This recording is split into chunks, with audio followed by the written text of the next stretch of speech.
먼저 시작 발언입니다. 제일 강렬했던 후보는 김문수 후보였습니다. 시작부터 이재명 후보를 강하게 쏘았습니다. 이재명 후보의 이제부터 진짜 대한민국 슬로건을 말하면서 이재명 후보는 진짜 총각입니까? 가짜 총각입니까? 라는 이 후보의 김부선 스캔들을 건드리고 진짜 검사입니까? 가짜 검사입니까? 라는 공무원 자격 사칭죄를 건드렸습니다. 마치 쇼미더머니 디스전을 보는 듯 했습니다. 진짜 대한민국으로 시작해서 진짜 총각, 가짜 총각, 진짜 검사, 가짜 검사. 라임으로 상대방을 놀리듯이 시작부터 강하게 들어왔습니다. 지난 1차 토론 때와는 다르게 확연히 이재명 네거티브 전략을 적극적으로 취한 것으로 보여집니다. 첫 번째 주제는 사회 갈등 극복과 통합 방안입니다. 여기서도 두드러지는 후보는 김 후보였습니다. 김문수 후보는 국민 통합을 위해서는 거짓말을 하는 사기꾼이 없어져야 한다. 부정부패한 사람이 없어야 한다. 공직선거법 허위사실 유포죄로 대법원에서 유죄 취지 파기환송을 하니 대법원장을 청문회하겠다, 탄핵하겠다, 대법관을 100명 뽑겠다 이런 식으로 자기 마음대로 하려고 한다. 또한 헌재에서 4심까지 다시 하려고 한다. 이재명 당신은 5개나 재판을 받고 있다. 백현동, 대장동, 비리로 얼마나 많은 사람들이 감옥에 가 있고 의문사를 하였나. 라며 이재명 후보의 사법 리스크를 짚고 있습니다. 굉장히 높은 수위의 발언으로 이재명 후보를 공격했습니다. SNL에서부터 계속해오는 의문사 드립을 공영방송에서 들으리라고는 전혀 예상하지 못하였는데 김문수 후보가 딜 미터기를 박살내고 그냥 들이받는 모습이 파격적이었습니다. 1차 토론에 비해서 아예 이재명 네거티브 전략을 컨셉으로 가지고 온 것으로 보여집니다. 1차 토론이 연습장이었다면 2차 토론은 이제 더 이상 시간 없다. 쇼부 보겠다. 진흙탕 싸움이라는 말이 떠올랐습니다. 다음은 시간 총량제의 토론입니다. 김문수 후보가 이재명 후보에게 질문을 합니다. 대통령 되겠다는 사람이 기본적인 최소한의 인류를 무너뜨린 사람이 어디 있겠냐? 이런 사람이 어떻게 정치를 하겠냐? 공직자로서 가장 부패한 사람이다. 대장동 비리, 백현동 비리, 법인카드, 국회 방탄 입법까지 자신이 재판을 안 받기 위한 법을 만들고 재판 중지시키기 위한 법안, 대법원을 싹 바꿔서 100명까지 늘린다? 지도자가 되고 통합이 되려면 가정에서 통합이 되어야 하지 않겠나. 친형님을 정신병원에 강제 입원시키려다 형수와 욕을 하고 다투지 않았나. 가정도 제대로 통합 못 시키는데 어떻게 국민 통합을 할 것인가 라며 계속해서 이재명 후보를 압박합니다. 이재명 후보의 인성 의혹, 부정과 비리 의혹, 욕설 관련 문제를 되짚습니다. 우리 사회 통합을 방해하고 있는 가장 큰 요소는 헌정 질서를 파괴한 내란 사태이다. 이 사태를 명확히 진상 규명하고 책임을 물어야 한다. 김문수 후보는 탄핵에 반대하는 윤석열, 내란 수괴를 비호한 사람이야 라는 입장입니다. 자신의 범죄 사실, 비리 의혹에 굳이 해명을 하지 않고 내란을 불러일으킨 윤석열 전 대통령과 그를 비호하는 김 후보의 지금 현 상황을 짚고 있습니다. 굳이 모든 의혹과 관련된 질문에 일일이 대응하지 않는 전략을 취하고 있습니다. 집안의 문제는 형님이 어머니께 폭언을 해서 생긴 문제이고 그것은 나의 소양 부족이다. 그러나 김문수 당신은 이런 말할 자격 없다. 본인은 갑질하지 않았나. 소방관한테 나 김문수인데 뭐 어쩌라고 라며 뭐 어쩌라고 시즌2를 시전합니다. 확실히 본인에게 들어온 공격에 대해서 어떻게 대처할지 사전에 미리 준비한 것으로 여겨집니다. 이렇게 공격이 들어오면 도지사 김문수입니다로 대응한다라는 가이드라인을 엿볼 수가 있습니다. 이에 김문수 후보는 거꾸로 묻습니다. 이재명 후보, 당신은 진보당하고 연합 공천을 해서 울산 북구 국회의원을 당선시키지 않았나? 진보당 이석기가 바로 통진당 후예 아니었나? 그게 바로 내란이다. 국민의힘이 어디와 연대해서 의석을 나눴나? 그런 문제에서는 자기 자신을 한번 돌아봐라. 민주당이 통진당의 후예, 진보당에게 국회의석을 내줬지 않느냐? 그 사람들이 뭐하는 사람이냐? 북한을 옹호하고 대한민국을 전복해려 했던 사람들이었지 않았나? 라며 오히려 이재명 후보에게 카운터 펀치를 날립니다. 김 후보 또한 내란 수괴 플러스 윤석열 조합으로 공격이 들어오면 이런 식으로 받아치는 것을 준비해온 것으로 보여집니다. 확실히 토론 2차전으로 들어서니 각 후보들이 어떤 식으로 공격이 들어올지를 예측하고 그에 맞게 잘 준비를 해온 것 같습니다. 곧이어 이재명 후보의 이준석 후보를 향한 질문입니다. 12월 4일 새벽 왜 담을 넘어가지 않고 밖에서 말다툼을 하면서 계엄 해제 표결에 참여하지 않았나?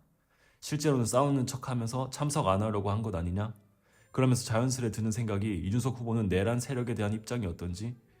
김문수 후보가 총리 자리도 주겠다고 이야기가 나오던데 내 생각에는 당신 단일화 할 것 같은데 단일화 할 것인지? 라며 이준석 후보의 단일화 얘기를 꺼내기 위해 12.3 계엄에서 이준석 후보의 행적을 빌드업하였습니다. 약간의 논리의 전개가 뭔가 중간이 없는 듯 하지만 아무래도 6월 3일 전까지는 현 시점 제일의 관심사는 이준석, 김문수 단일화 사안이겠지요. 이재명 후보도 이에 대해서 짚고 있는 모습입니다. 저 역시 근시일 내 단일화를 할 것만 같습니다. 하지만 이준석 후보는 3차 대선 토론까지는 마치려 할 것입니다. 4월까지 이준석 후보의 2%대이던 지지율은 어느새 현재 10%를 넘기고 있습니다. 마지막 토론까지는 치르고 본인의 몸집을 최대한으로 키우는 것이죠. 그래야지 단일화에서 주도권을 잡을 수 있습니다. 토론과 여론 흐름을 통해 지지율을 끌어올린 뒤 단일화 여부를 선택 가능한 위치에서 판단하려는 전략이지 않을까 생각되어집니다. 역시 이재명은 음모론적이고 세상을 참 삐딱하게 보고 있구나 생각한다. 계엄이 터졌을 때 민주당 의원들과 계속 소통하고 있었어. 170명 가까이 들어갔다는 소식을 듣고 안심해서 밖에서 계엄의 부당함을 항의하는 차원에서 있었던 것. 그러면서도 계속 안에서 소통하고 있었던 것이다. 이것을 비난하는 의도를 모르겠다. 민주당에서 들어가지 못한 의원들은 계엄을 옹호한 것이냐? 이러니까 이재명은 갈라치기의 제왕이라 듣는 것. 단일화 관련해서는 단 한 번도 국민의힘에 관심 없다 얘기했었어. 본인의 망상 속에서 두려움을 이런 중요한 자리에서 자기 궁금증을 해소하려 질문하지 마 라며 단일화에 대해 딱 잘라 말합니다. 확실히 후보들의 말 한마디 한마디가 1차전에 비해서 직선적이고 신랄한 것 같습니다. 김문수 후보 군 가산점제 재도입하겠다고 공약하셨죠. 그거 위헌 판결인 것은 아시냐? 젊은 시절 의무적으로 입대하는 남성들을 보호해야 한다. 여성들도 수많은 차별로부터 보호해야 한다. 나는 군 복무 크레딧, 군 호봉 가산제 도입을 주장한다. 군 가산은 상대적인 것이므로 누군가에게 피해를 준다.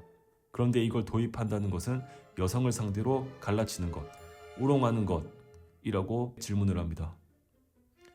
국가를 위해서 청춘을 18개월 복무한 분들이 사회에 나와서 일정한 정도의 혜택을 받는다. 5%가 아니라 약간이라도 배려하는 것은 국가의 책무이고 보훈의 기본이다. 과거의 위헌 판결에 위배되게 하지는 않을 것. 확실히 군 가산점제는 위헌으로 판결 났었지만 남자 여자를 떠나서 군대를 다녀온 청년들에게는 위헌을 넘지 않는 선에서는 혜택을 주는 것은 저 역시 바람직하다고 생각합니다.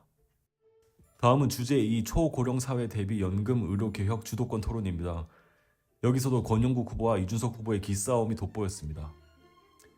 제가 이렇게 쭉 토론을 보니까 이준석 후보는 남녀 갈라치기, 장애인 혐오, 차별금지법 반대 이런 걸 가지고 분열을 부추기고 있는 것 같아요. 공공병원은 현실적이지 않다라고 평가했습니다. 공공의료마저 갈등의 대상으로 보시는 겁니까? 우선 저에게 혐오라는 낙인을 찍으려면요. 혐오의 정의를 규정하고 제가 무엇을 어떻게 잘못했는지 구체적으로 말씀해 주십시오. 제가 어떤 말을 했습니까? 장애인 시위에 대해서도 왜 일어났는지에 대해 이야기하는 것이 아니라 주로 결과에 대해서 비난을 했던 것 같아요. 주로 이대남의 이야기를 하시는 것 같아요. 이대남 이야기를 했던 구체적인 예시가 있습니까? 상대를 비난할 때에는 느낌적인 느낌으로 단정 짓는 게 예전에 민주노동당 정의당을 보고 빨갱이 아니냐라고 했던 것과 동일한 이야기이십니다. 이 장면에서 저는 좀 속이 시원했습니다. 권 후보가 1차 토론에서도 그랬지만 뭔가 이 노동자들의 애환과 이 결연한 의지를 알리고자 그런지는 모르지만 이 감정에 치우친 채로 토론에 임한다는 느낌을 받았습니다. 갑자기 트럼프한테 레드카드를 주지 않나, 들을 필요도 없다라면서 김문수 후보의 답변을 듣지 않고 본인의 주장을 계속 관철시키게 하는 1차 토론에서 답답함을 느꼈었는데 이준석 후보가 이 지점을 잘 캐치하고 잘 짚었습니다. 두 번째는 이준석 후보 주도의 이재명 후보와의 대결입니다. 이재명 후보가 간병비 관련해서 보장성을 높여야 한다라고 했는데 간병비 금액이 연간 15조가 될 수 있다고 한다. 건강보험료가 현재 97조 재정이고 2033년대에는 마이너스 30조로 적자가 난다고 한다. 간병비 혜택까지 들어간다면 재원 마련은 어떻게 할 것이냐? 의료 재정이 허용되는 범위 내에서 간호, 간병을 복합적으로 하는 것이 필요하다. 대상자, 질병에 따라서 재정 여건에 따라 확대해 나갈 것. 요양병원도 간병 지원을 해야 되겠다 해서 정부도 시범사업을 하는데 그런 식으로 해서 조금씩 늘어나갈 것. 이라며 조금 두루뭉실한 답변을 합니다. 마이너스 30조에 허용되는 범위가 무엇이냐? 복지라는 것은 우선순위를 두어야만 해. 지금 건강보험 의료 중에서 방만하게 운영하는 부분을 지적할 것이 있는지? 그게 없다면 그냥 건강보험료를 100조에서 16조 늘린다는 것 아니냐? 그럼 국민들은 각자 16조 내게 하겠다는 것인가? 의료 쇼핑 무제한으로 병원을 다니는 것. 경증, 간단하게 진료할 수 있는 것도 병원을 다니는 것에서 약간의 조정이 필요. 부분 지출이 너무 많기 때문에 통제를 해서 상당 정도의 재정 절감 가능하지 않을까 생각한다. 이라며 구체적으로 의료 쇼핑 문제, 경증에도 잦은 진료의 문제점을 예시로 들었습니다. 여기서 이준석 후보가 그렇게 해서 줄이는 게 2, 3조 원으로 얘기한다. 의료 쇼핑은 이미 제도가 개정되어서 자부담률이 90%까지 올랐다. 그거 말고 현실적인 재정 대책이 뭐야? 라고 정확하게 반박합니다. 여기서 저는 이준석 후보가 진짜 무섭다고도 느껴졌는데 이런 식으로 말할 것이라 예측하고 정확한 수치와 구체적인 데이터를 조사하여 바로 그 자리에서 반박할 수 있도록 만든 것이 이게 하버드인가 싶었습니다. 현실적인 재정 대책이 바로 그거라고 생각한다. 아니 2, 3조라니까? 그거라도 어디냐? 15조 하신다면서요. 내가 언제 15조 한다 주장했냐? 본인이 그렇게 주장한 것 아니냐? 이준석 후보의 특성이 상대가 하지 않은 말을 전제로 한다. 이재명 후보가 결국 1차 토론서부터 쌓여온 이준석 후보의 문제점을 드러냈습니다. 15조를 어떻게 마련하겠냐? 내가 언제 이렇게 말했냐? 규칙을 지켜라. 상대가 하지도 않은 말을 왜곡하거나 짜깁게 하는 것은 토론이 아니라 시비를 거는 것이다. 과잉되게 왜곡되게 지적을 막 하는데 그러는 본인이 생각하는 대안은 무엇이냐? 어떻게 하면 의료비를 절감할 수 있을 것이냐? 과감하게 의료 혜택 중에서 과학적으로 입증되지 않은 것들을 줄여나갈 것. 메르스, 코로나를 겪으면서 진료비가 과다하게 늘어난 부분에서는 감축할 것. 문제의 케어를 통해서 대한민국이 전 세계 MRI를 가장 많이 찍는 나라이다. 간병비가 더 중요하다. 국민들에게 삭감할 것을 한번 이야기해 볼 것. 이어서 연금입니다. 이준석 후보가 공약으로 내건 연금 개혁에서 신구연금을 분리하자. 기존 연금 대상자들에게 609조 원이 필요하다. 이 돈 누가 내나? 연금 제도는 기본적으로 세대 간 연대를 하는 것. 이런 식으로 기존 제도의 수혜자, 새로운 대상자들을 갈라치기 하는데 적절치 않다. 어떻게 생각하냐? 라며 연금을 이용하여 이준석 후보의 기성세대와 청년세대의 갈라치기를 짚습니다. 말 그대로 궤변을 하고 계신 것이죠. 이번 합의 과정에서 이득을 보고 손해를 보는 세대는 어디인가? 명백하다. 소득 대체율을 높임으로써 받아가는 세대는 바로 받아가고 내는 세대는 4% 임상된 금액을 평생 내는 것이다. 결국 5천만 원 더 내고 2천만 원 더 받는 구조다라는 말이 나온다. 젊은 세대는 가만히 앉아서 3천만 원 손실을 떠안는 것이다. 이재명 후보는 이에 김문수 후보님은 어떻게 생각해요? 라고 바로 시선을 돌립니다.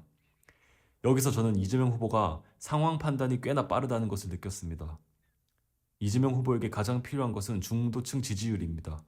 본인을 지지하던 많은 중도층 지지율이 김문수, 이준석 후보에게 넘어가서 50%를 넘던 지지율이 45%까지 떨어진 상황에서는 그 누구의 심기를 거스르는 발언이나 말실수를 해서는 안 되는 것을 잘 알고 있지요. 연금 문제에 관해서는 이준석 후보와 대립할 것이 아닙니다. 이미 연금에 관해 허탈함을 느끼는 청년 세대들에게는 굳이 신구연대라는 말들은 부정적인 이미지만 불러일으킬 것입니다. 다음으로는 김문수 후보의 주도권입니다. 이재명 후보는 작년 1월 달에 부산에 갇혀서 그런 어려움을 겪으서는 여기서 어려움이란 이재명 후보가 2024년 1월에 부산에서 피습당한 사건을 말합니다. 저도 그런 일이 재발돼서는 안 된다 생각합니다. 부산대 병원 권역외상센터가 전국 1등 병원 아닙니까? 왜 이재명 후보 본인은 서울대 병원으로 옮기셨는데 이 과정에서 헬기를 타고 황제 헬기 아니냐라는 말을 들었습니다. 왜 본인이 만든 성남의료원으로는 또 안 가요? 본인이 자랑하고 최대 치적이라 말하는 성남병원도 안 가고 서울대로 바로 가는 게 이해가 안 간다. 성남의료원은 혈관 수술하는 인력이 없을 것으로 판단하였다.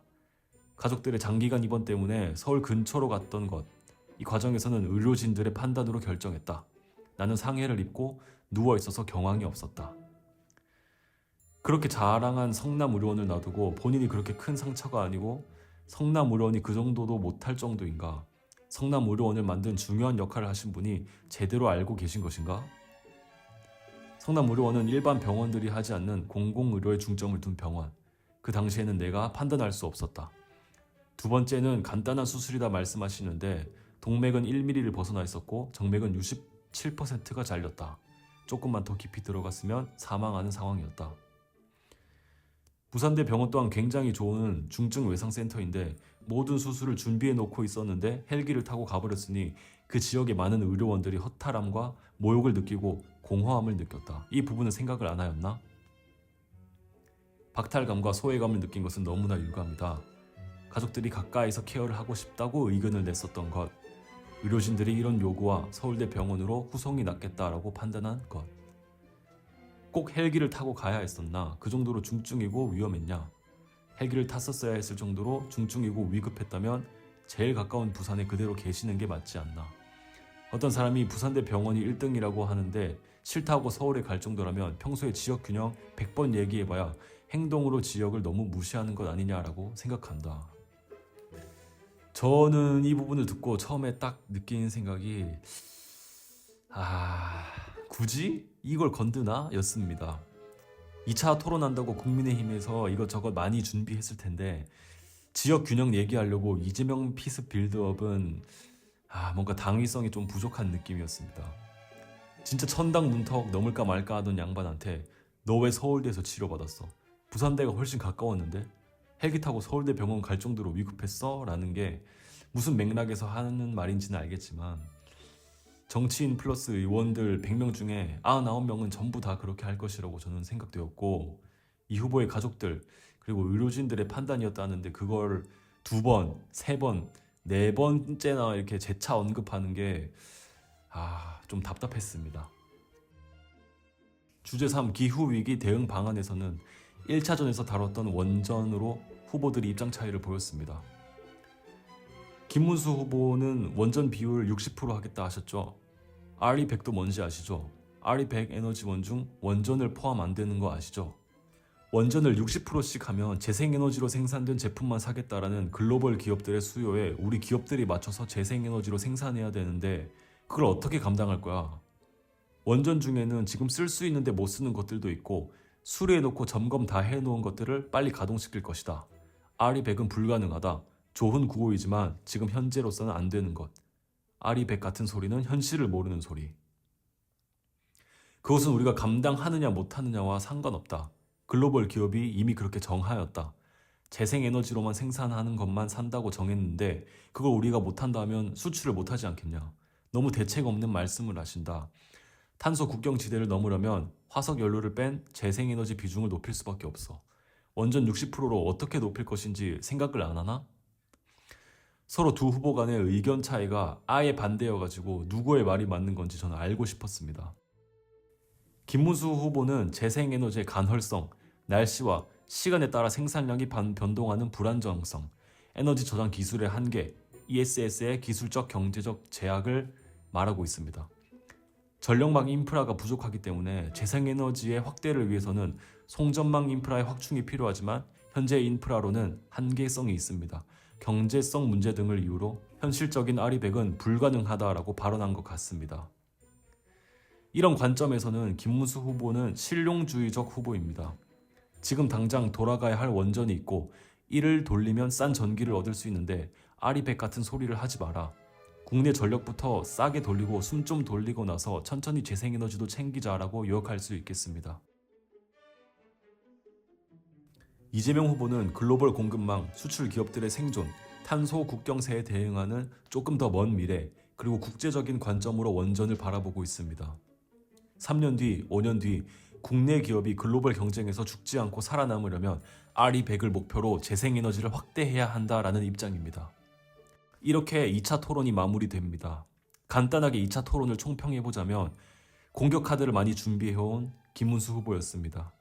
이재명 후보를 집중적으로 겨냥해서 네거티브를 짜왔고요. 받아칠 부분, 예상 질문 등을 잘 예측해서 준비해왔고 잘 받아친 장면도 보였습니다. 1차전에서와는 다르게 긍정적인 모습이었습니다. 다만 토론 애티튜드 부분에서는 약간 아쉬웠습니다. 이 후보와 티키타카를 하면서 토론을 해야 하는데 본인이 준비한 걸 다 말해야만 하는 듯 하였습니다. 1차전에서도 그런 점을 느꼈고요. 한 번 정도 말하고 답변을 들었으면 그것에 맞춰서 다음 스텝을 나가야 하는데 2번, 3번 계속 되풀이해서 말하니 답답함을 느꼈습니다. 아마 캠프에서도 이런 점을 파악해서 3차전 때는 이런 부분을 보완해서 나왔으면 좋겠습니다. 이재명 후보는 역시 지키기 모드였습니다. 그는 본인의 지지율을 지키기 위해서 누구에게나 좋은 공약을 내걸었습니다. 이준석 후보는 현실적인 수치와 구체적인 데이터를 가지고 와서 당신이 낸 공약의 현실적인 한계, 구체적인 문제점 등등 계속해서 이재명 후보를 공격하였습니다. 다만 이준석 후보에게 계속 맞았던 1차전에서와는 다르게 2차전에서는 이준석 후보에게 특성 드립을 날리면서 더 이상 맞고 있지만은 않겠다라는 태도를 보였습니다. 다만 반박하는 것이 이준석 후보의 말꼬투리를 잡아서 왜 내가 하지도 않은 말을 왜곡하고 부풀려서 확대 해석하느냐, 이것이 이준석의 특성, 이런 프레임으로 3차 토론까지도 그렇게 할 가능성이 높아 보입니다. 이준석 후보는 앞으로 남은 3차 토론까지 본인의 무대임을 잘 알고 있습니다. 계속해서 이재명 후보의 공약에 문제점을 건드릴 것이고, 이것으로 이재명 후보를 지지하던 중도층 지지율을 좀 더 본인의 지지율로 끌어올릴 계획일 것입니다. 그렇게 해서 높인 지지도를 가지고 단일화라는 게임에서 본인이 유리한 위치에서 많은 것을 가져가려 하지 않을까 조심스레 예상해 봅니다.